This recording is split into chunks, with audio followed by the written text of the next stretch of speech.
Hey guys, it's Arlen of Awaken Sponda, and we are back for our second round. Excuse me, as I'm. All right, so today we just kind of want to address, going off of what we started with the last video. We wanted to address more like how do you come into more unification, right? How do you heal? How do you move forward? How do you unify? What is the inner work? What's the inner work? Everybody talks about inner work, and a lot of times we don't know what that is, what the process may be. And let me say, every process is different for everybody. But especially with what we're dealing with right now, because what was evoked through all this stuff that's been coming up, I mean, things have just been churning lately. Snowball effect. Mm-hmm. I mean, and it's not going to probably it's not losing any speed anytime soon. So. Mm-hmm. We want to know how to do our inner work and to address the traumas in life, because guys, everybody has trauma. Everybody, all shades of skin. We're all souls, right? All different levels of melanin. Right. We're just shades, man. It's it. And as far as like what the information on what we're told we are, right, in our history books, mm-hmm. That's another thing. First thing I want to say, and then I'm gonna let Justin talk, is I'll pass the mic, right? Yeah.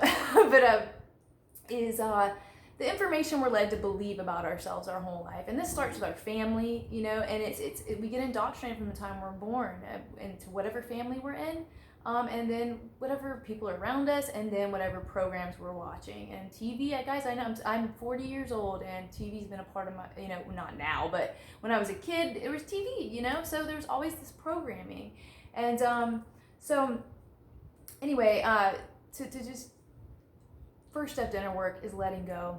I would say that's going to be a process, ongoing process through ascension, is letting go of the past, regardless of what it is. Even if it's the culture you came from, I mean, sometimes you just got to let it go, because there's a lot more to you. When you expand consciousness, right, mm-hmm. We realize we're multidimensional beings even.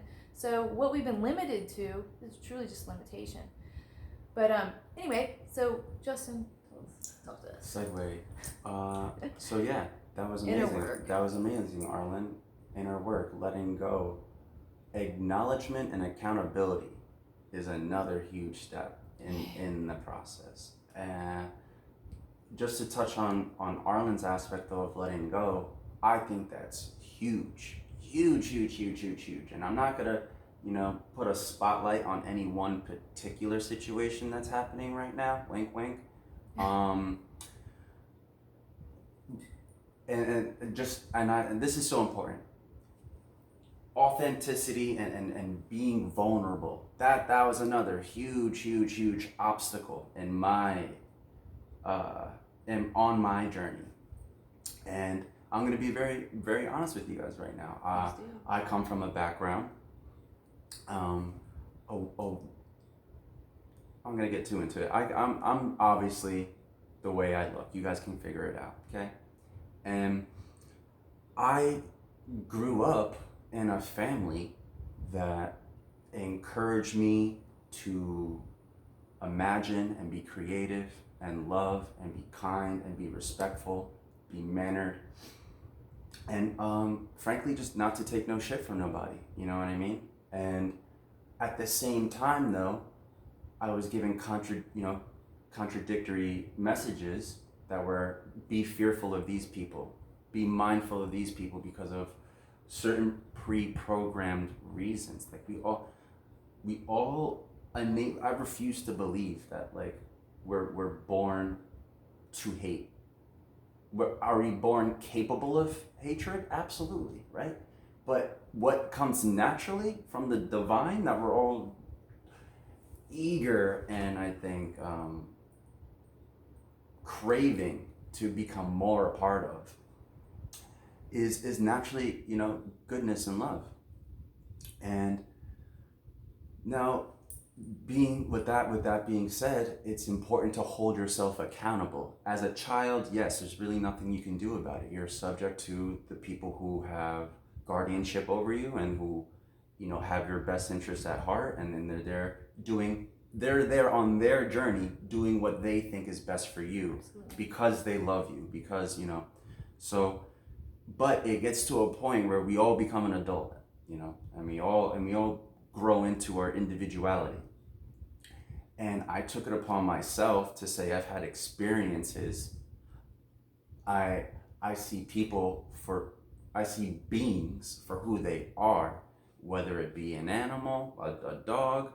Uh, Real quick side note, and I'm sorry, we got time. Real quick side note, I met one of those one of the most amazing bright beings I have in my life, and his name was Charlie, and he was this amazing, three-legged, beautiful spirit who had no care in the world, who had no idea that this obstacle, that's not even an obstacle for him, existed. Because why?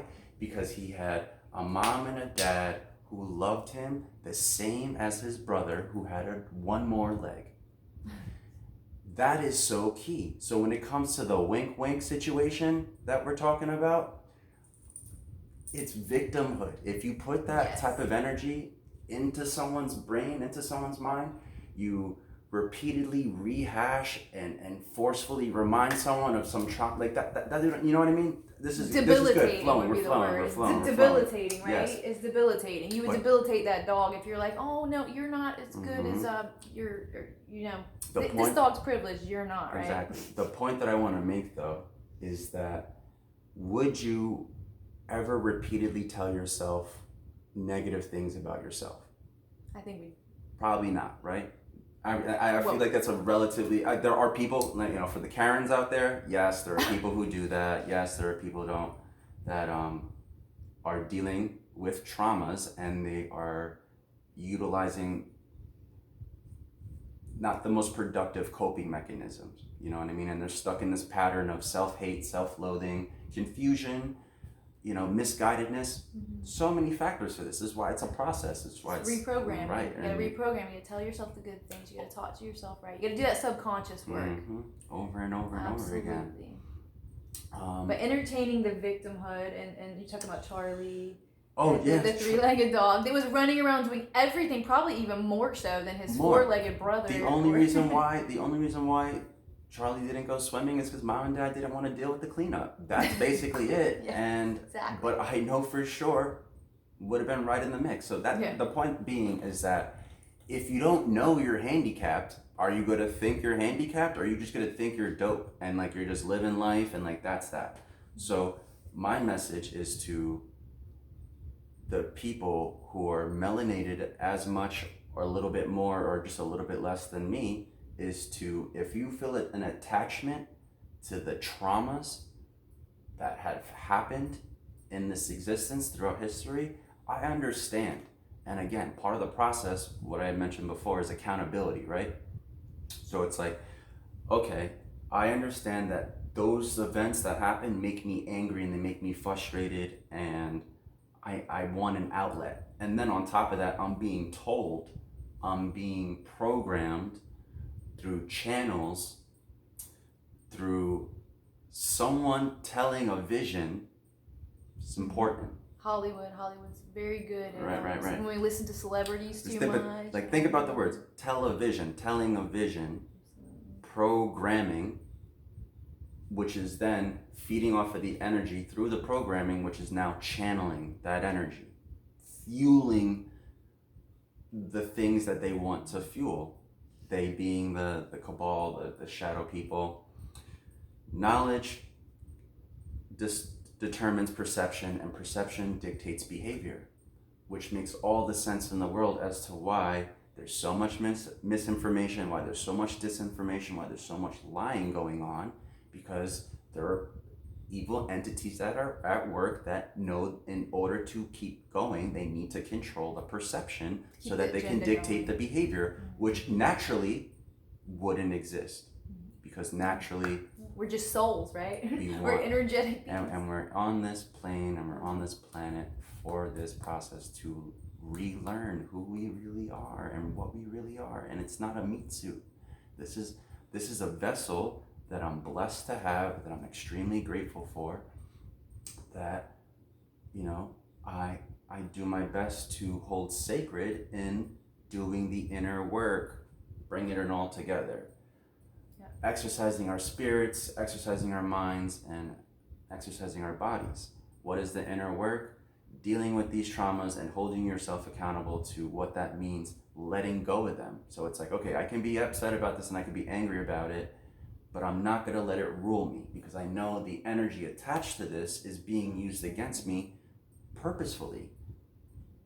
And there's so much evidence in the world of people who have acknowledged, just because you acknowledge something, just because you acknowledge something Doesn't mean you've addressed doesn't mean that, like, and you choose to let it go, doesn't mean it didn't happen. Doesn't mean that, like, you're selling out to a truth. It just means that you've grown. You've grown, and you've let something, that hurt you make you better. What happened? Break it down to this analogy. The physical body, you literally tear muscles to grow stronger ones back, right? So there's a little bit of destruction, and then a lot more rebirth, and then a lot more growth.